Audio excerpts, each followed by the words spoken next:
Ladies and gentlemen, boys and girls, children of all ages, people of all color, individuals of all neurospiciness, welcome to Speaking of the Spectrum, your podcast, a podcast for everyone. This is me, Shahrukh Sultan, the man with the plan from Pakistan.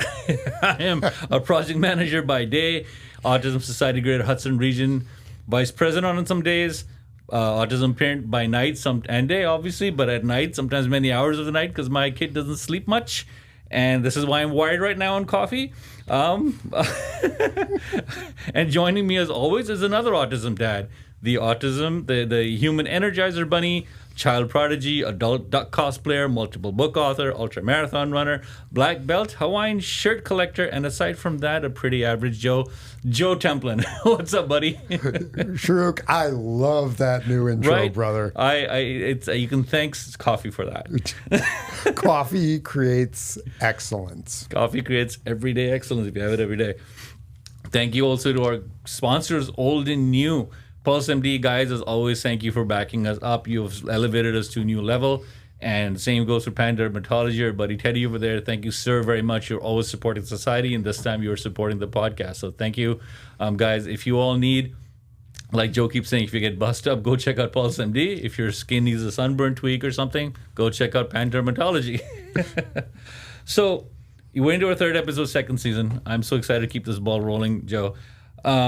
But I really like on this podcast, this episode today, right? I kind of want to address an overall question that as a society, right? I know we keep things positive. We want to get things to a place where autism is something that's normalized in a sense, right? But I think it comes with a lot. We've talked about stigma in societies, right? But at a more nuclear level, right? Where are we really doing a good job? Are we really equipping ourselves on how to deal with mental health issues within the house, right? And I know a lot of our conversation goes around kids, right? Because we're both parents, we think about that. But I'm sure if we don't look too far, we're going to notice that there's neurospiciness, but also other mental health issues, right? That anxiety, manicness or schizophrenia, what have you, right? In everyday people around us too, right? And I don't know if as a society, I'm not talking Western or I'm talking everybody, right? I don't think we globally, even in this age of technology and AI and whatnot, I don't think getting ourselves trained or ready for that, I don't think that's happened yet. Can I make a statement on that? Please. We fail. Period. Case closed. Yes. So I just reread The Anxious Generation by Dr. Jonathan Haidt, who also wrote The Coddling of the American Mind and The Happiness Principle. If you have not read his work as a parent, you need to. And in 2010, when smartphones and social media became ubiquitous because it was no longer tied to the family computer in the living room, people were carrying it around with them. We have seen a proliferation of anxiety and mental illness that is literally an epidemic. And, 450% increases across the board. In 2019, before the COVID pandemic, 40% of college graduates were seeing support within the schools for anxiety. And so unreported anxiety was probably at least another 20, 30%. So it is literally everywhere at this point. And part of the reason is we're not giving kids enough play. Autistic kids are even worse in terms of the amount of physical activity that they're getting. But the most effective way for kids to learn is actually through play. But why do you think kids aren't getting enough play? Well, no child left behind and these other rules. So they've amped up the academics, and not just the academics, but the testing around it. So there's all of these requirements. And so they're like, we need more STEM people. We need more people able to qualify for math and science. And so they're taking away recess which is something that kids use to learn boundaries. They learn societal norms. They learn how to interact. They learn how to test themselves. They learn how to push themselves. They learn how to fail. They fall down on the playground or playing tag or things like this, which then helps them in their academics. And the rough and tumble play, whether it's boys or girls, helps them. So they're not learning, they're not getting enough physical activity. They're not learning how to react to their body. So one of the things I've been saying for decades is, if I was in charge of the world, I would be scared, but I would have every school, every grade school, teaching martial arts. So kids learn meditation, they can learn about how their body works, they can get the physical activity, they can learn more about how to push themselves and so develop resilience, but also they can learn more about this can hurt other people, so they learn more empathy around it. And that's a cross-functional arena where it then helps them be more empathetic to the neurospicy kids. It helps them be more empathetic to kids growing up in poverty or with learning disabilities or all these other components. So there is literally nothing bad from meditation and more physical activity in the school systems.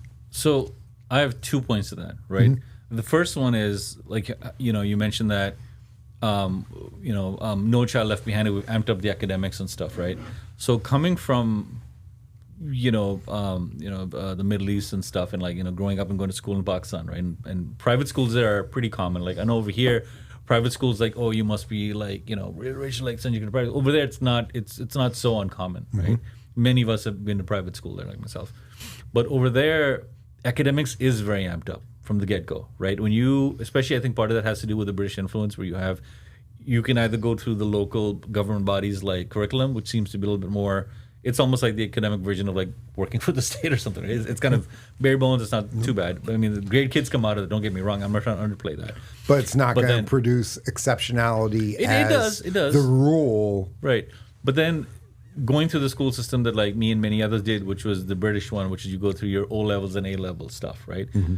By the time you're done with A-levels and you come to America for college, you pretty much have enough credits to go straight to sophomore year. Okay. Or at least skip a semester. So I'm trying to paint a picture of like how aggressive the academics are back there.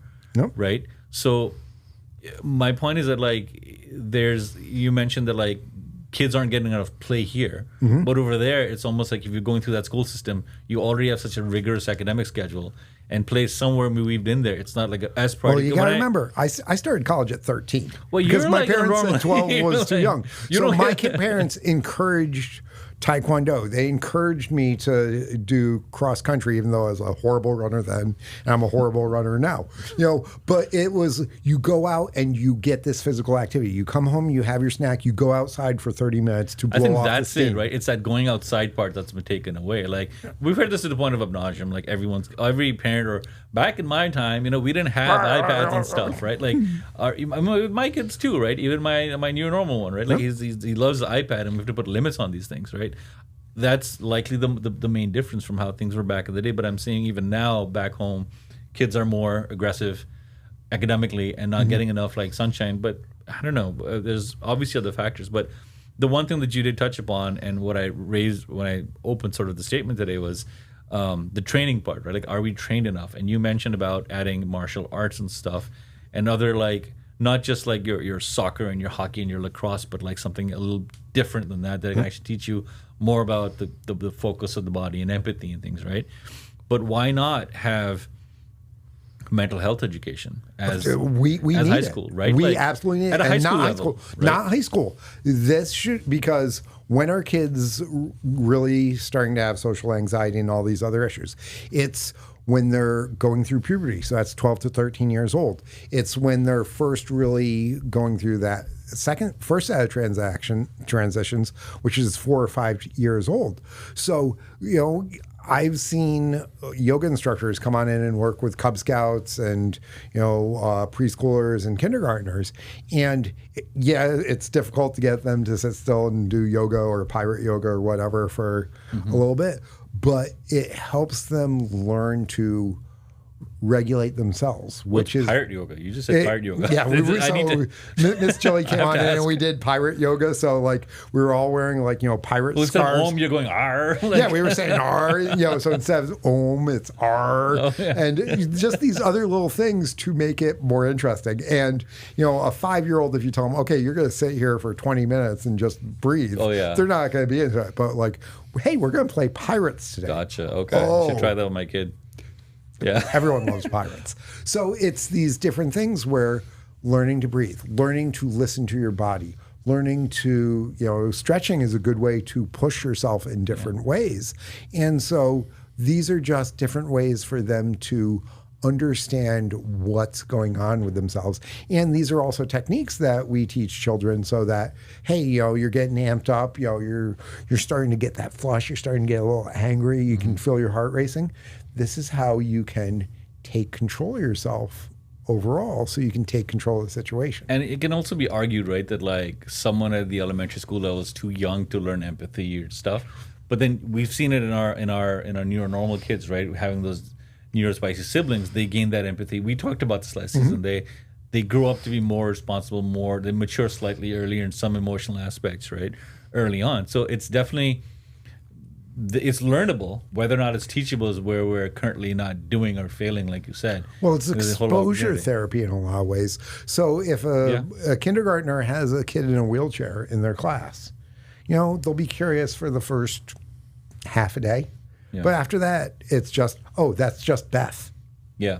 Okay? And they just accept it and play with them and, deal with the constraints of that particular situation.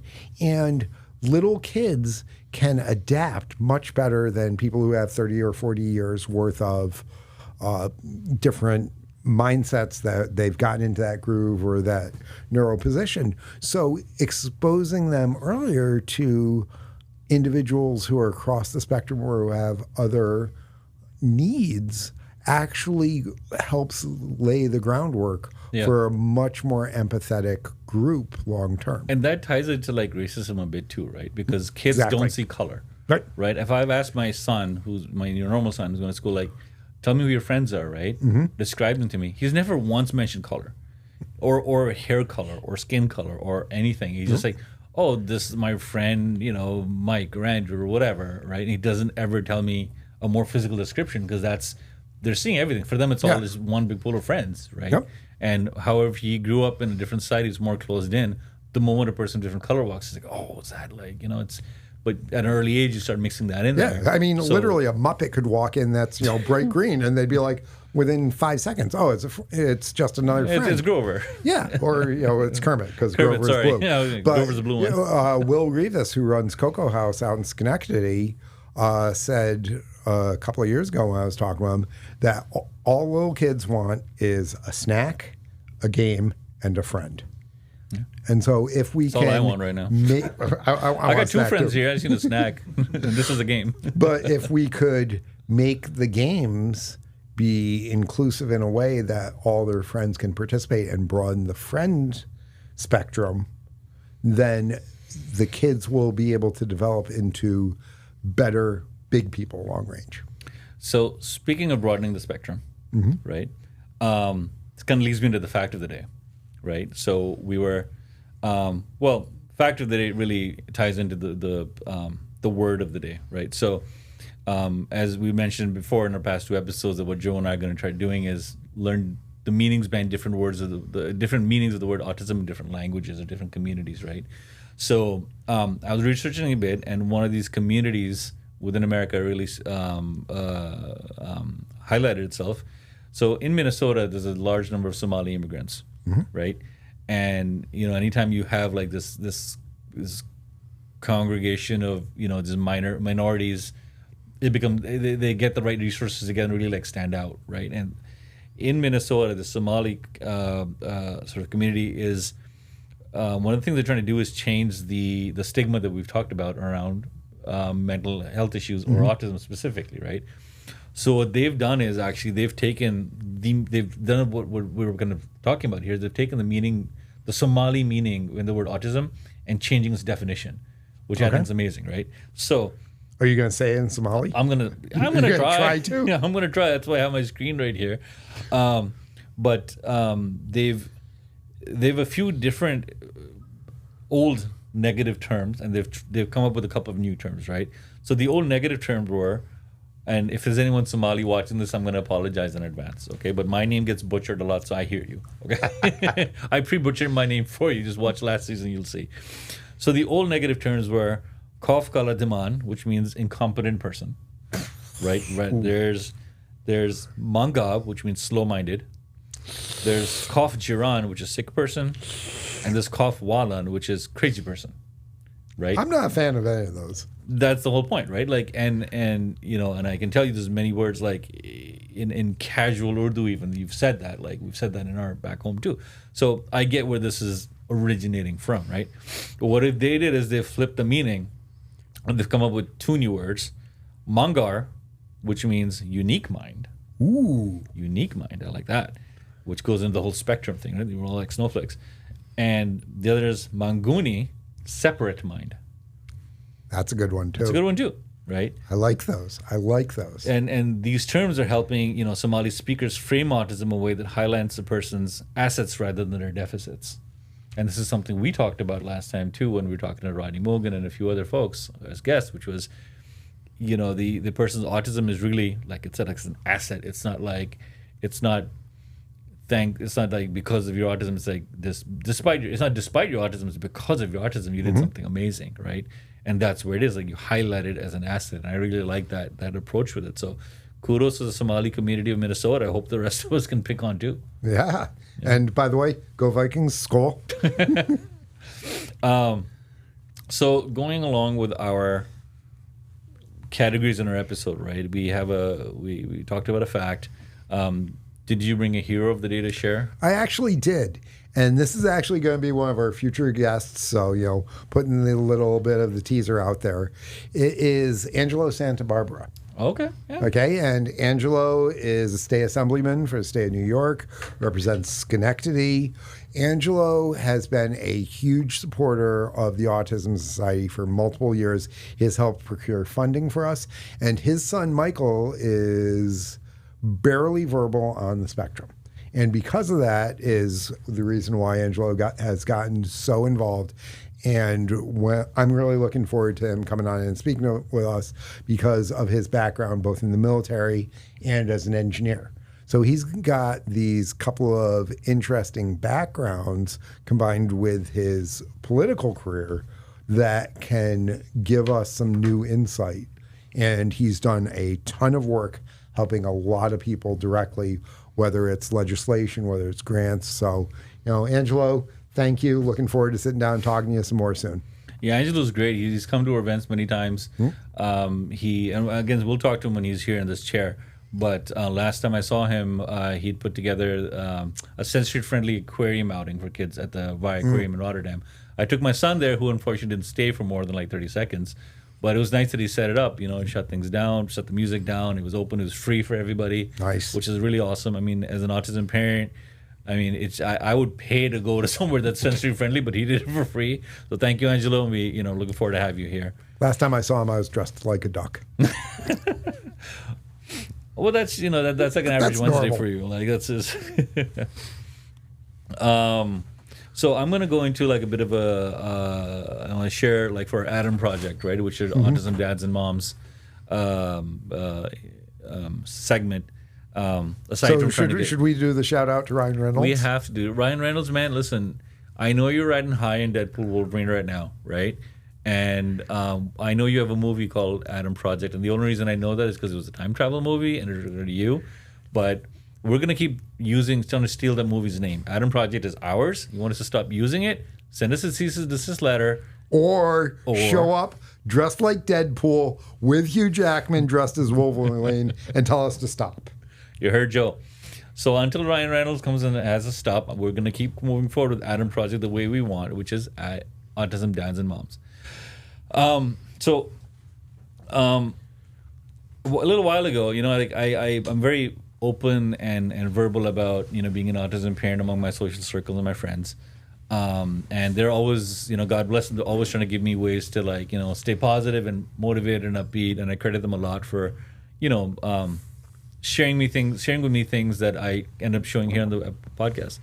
But one of my friends, alluded me to this video that I went to look for was like, of a lady. It's a video recording from this woman's like security camera inside her house. We have the little Nest cameras, whatever, inside, right? And as a parent, like you'd want to have some cameras in the room to see what your kid's doing in case you're not around. So it was like that kind of a very raw footage. It wasn't like, oh hey, following the kid around on the mobile phone. It was very like raw, right?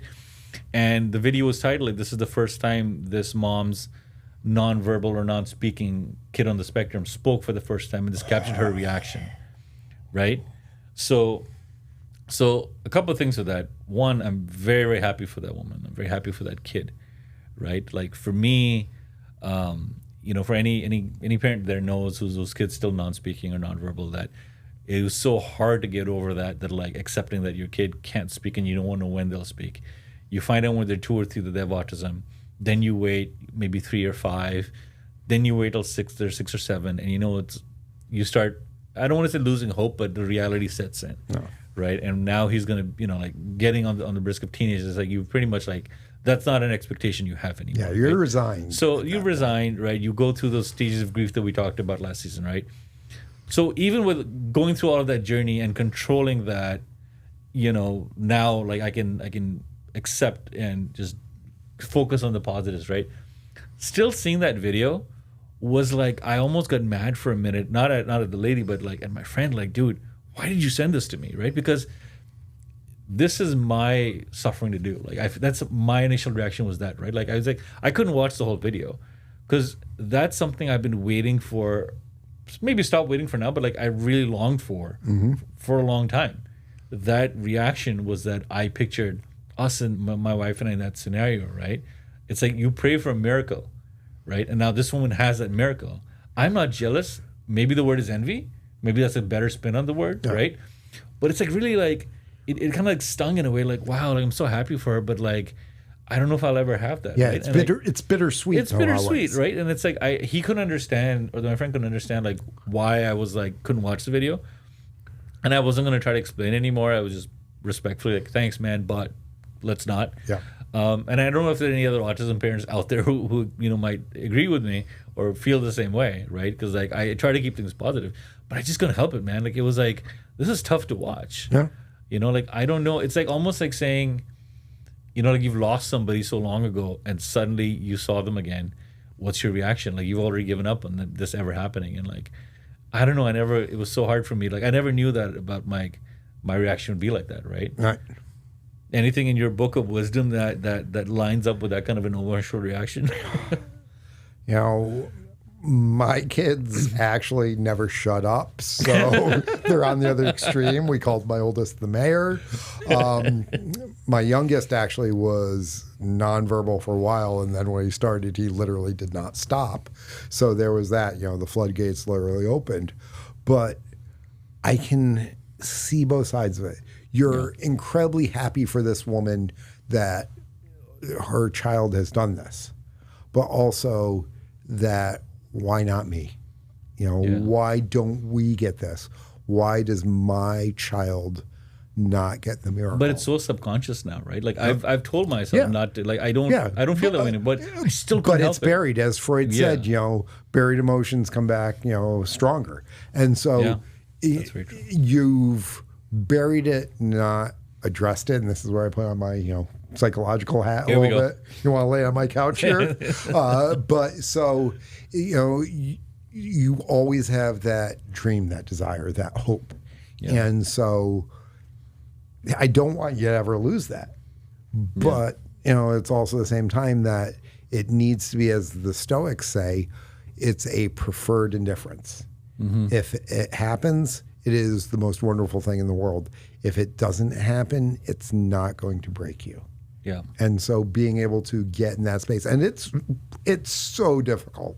I mean, I don't have it in this situation, but other situations, and what you just said about seeing somebody after an extended period, literally that Yeah. Right there, dude. Oh, throw a little lemon juice on that cut now. Thank you. Sorry.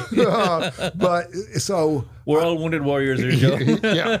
We're all human. We have different sorts of pains in our shared experience. Yep. And so it's just one of those things that the wave of emotion will hit at random times. Yep. So you just have to ride it out, brother. Yep. No, we'll get there. So I think to wrap things up for today's talk, right? It's been a great journey. Like this last 25 minutes or so flew by as always.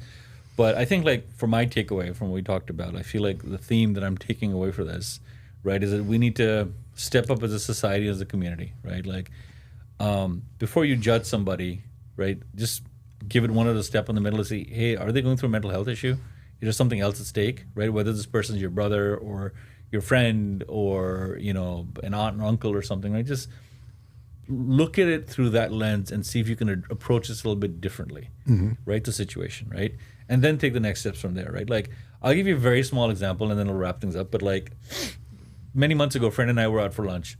We parked in a parking lot and there was, we were trying to get to the restaurant, but there was this gentleman was standing in front of the front door and he was acting a little bit erratic, just walking around pacing, saying random words to himself and whatever, right? This friend of mine was like, oh, this guy's just another crazy person or something, right? I mean, he didn't mean ill, but, unless I was looking at the lens, I would have probably said the same thing, to be honest, right? Especially with the society and culture I came from, that was like a thing. Like, oh, this guy, the word was pagal, which is crazy. You're like, yeah. Dismissive. Right? So that's what he said. And I was like, for a second, I was like, well, maybe he's autistic. And I didn't mean to like tell my friend down. I was just like, hey, let's offer a different perspective. Like, maybe this guy's autistic. And suddenly my friend was like, dude, I'm so sorry. I didn't mean that. I'm like, no, you're not offending me. I'm just saying, like, let's look at it through a different lens and let's walk around that, right? And that different lens is being a little bit more empathetic and understanding. And that goes back to teaching yoga to kids, the mental health issues, appreciating other individuals, being a better manager, being a better spouse, all this. Yeah. It all comes down to trying to understand ourselves and others a little bit better and having a little bit more patience and love. Yeah, and how are we going to get there, all crunchy granola, but and how are we going to get there, Joe? By doing what? We're going to get there simply by speaking of the spectrum. By speaking of the spectrum. Catch you guys next episode. Thanks all.